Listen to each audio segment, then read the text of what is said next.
I was watering my roses when my mother-in-law, Diana, walked in like she owned the place. She carried her fancy handbag and wore a smile that always meant trouble. "Alexandra, dear," she said sweetly, "I have great news." I put down my watering can, already suspicious. After 8 years of marriage to her son, Michael, I knew her great news was never good for me. "I've sold the house," she announced proudly, "at a great price. The buyers will take it in 30 days. I froze. Our home. The house Michael and I had spent years fixing up. The place where we planned to start a family. And here was Diana, acting like it was just another casual topic. "Interesting," I said, keeping my voice calm. "And how did you sell a house that isn't yours?" Diana smiled wider. "Oh, don't be difficult, dear. The house is in Michael's name, and as his mother, I'm just helping him make smart choices. He needs a fresh start.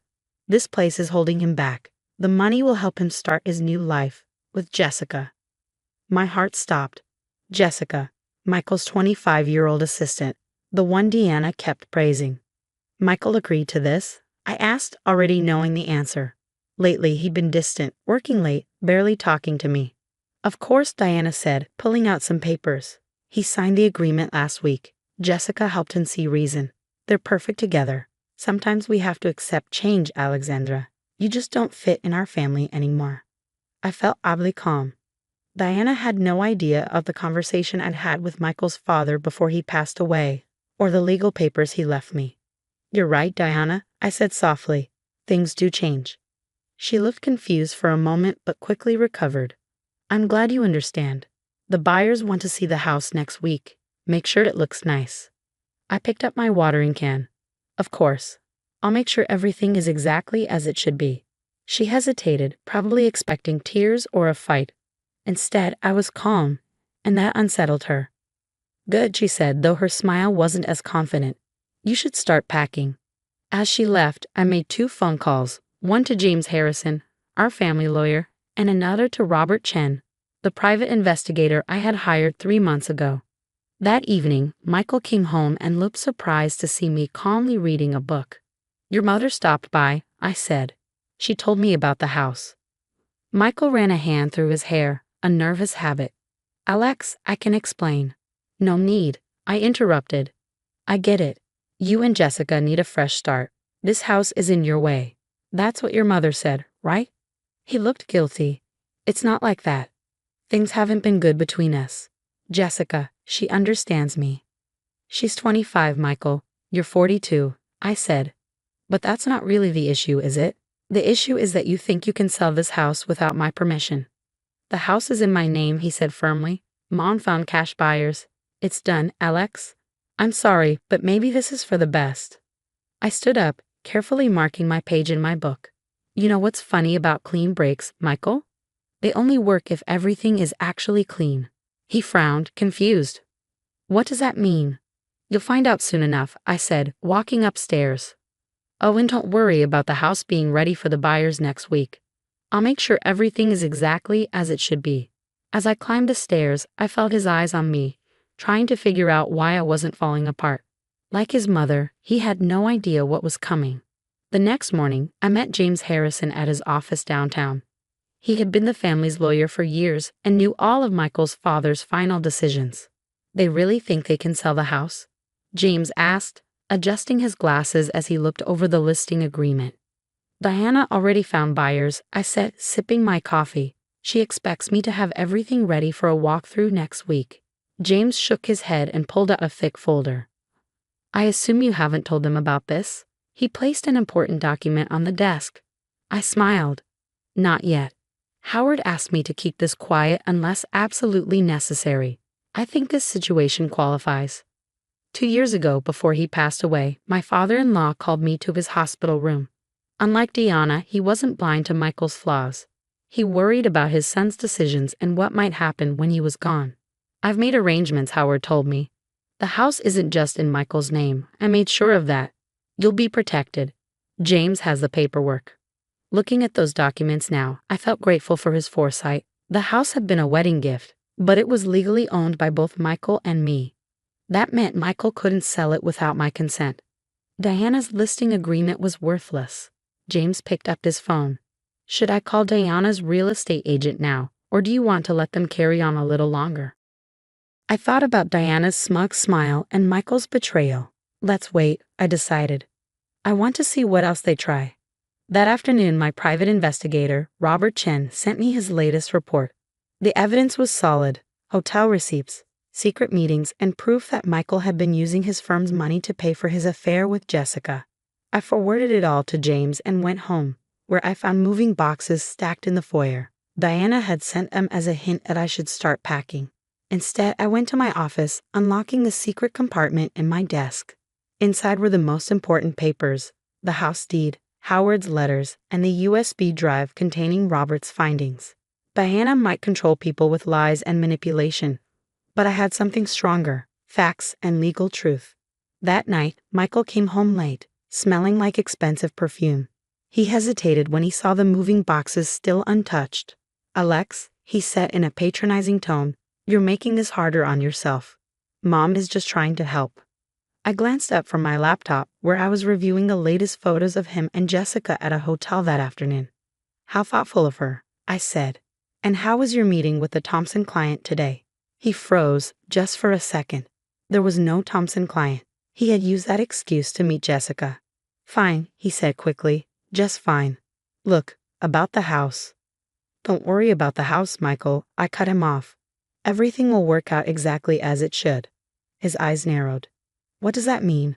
Why are you so calm?" I closed my laptop and met his gaze. "Your father taught me a lot before he passed. He understood people. Marriage. Trust." Michael shifted uncomfortably. Howard had always seen his weaknesses and had tried to make him a better man. In the end, he had planned for the worst. "Dad's been gone for 2 years," Michael muttered. "This has nothing to do with him." "You'd be surprised," I said, heading upstairs. That night, I remembered Howard's last words. "Don't let them bully you, Alex. You're stronger than all of them combined." Back then, I didn't fully understand what he meant. Now I did. The next morning, Diana arrived unannounced again, this time with the buyers. A young couple awkwardly followed her as she proudly showed them around, talking about all the changes they could make. I let her finish before speaking up. "I hope you haven't paid a deposit yet," I said to the couple, "because this house isn't actually for sale." Diana spun around, furious. "Alexandra, don't be ridiculous. Michael already." "Michael," I interrupted, "doesn't have the legal right to sell this house without me." The buyers looked worried and quickly left. Diana's face turned red with anger. "How dare you interfere? This sale is what Michael needs." I smiled, thinking of the documents safely in James's office. "No, Diana. What Michael needs is to learn that actions have consequences. And trust me, those lessons are just beginning." The following Monday, I sat in James Harrison's conference room, watching Diana and Michael's faces as they processed what the lawyer had just told them. The color had drained from Diana's face, while Michael kept shaking his head in disbelief. "This can't be legal," Diana sputtered, her manicured fingers crumpling the property deed James had placed before them. "Howard would never." "Howard did exactly that," James interrupted, sliding his reading glasses up his nose. "The house requires both Michael and Alexandra's signatures for any sale to be valid. Furthermore," he pulled out another document, "Howard's will specifically states that in the event of any attempted unauthorized sale, full ownership transfers to Alexandra alone." Michael slumped in his chair. "Dad knew," he muttered.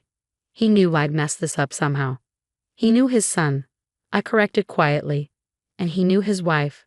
I looked pointedly at Diana, who was still shaking her head in denial.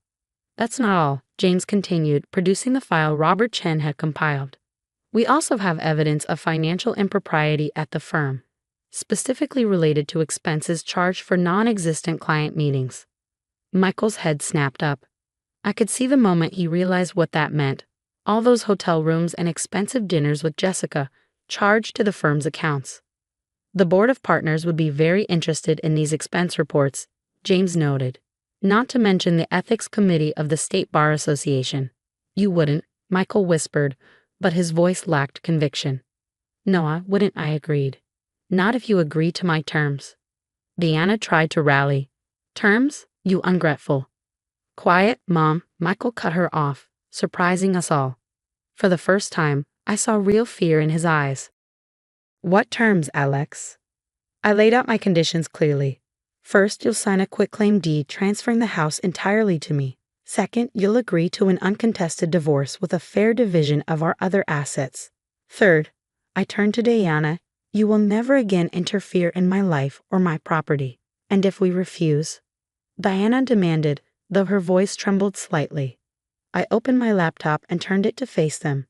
On the screen was a draft email to the firm's board of partners, with Robert's full investigation attached. My finger hovered over the send button. Your choice, I said simply. The fight seemed to drain out of Michael all at once. You really planned for everything, didn't you? No, I corrected him. Your father did.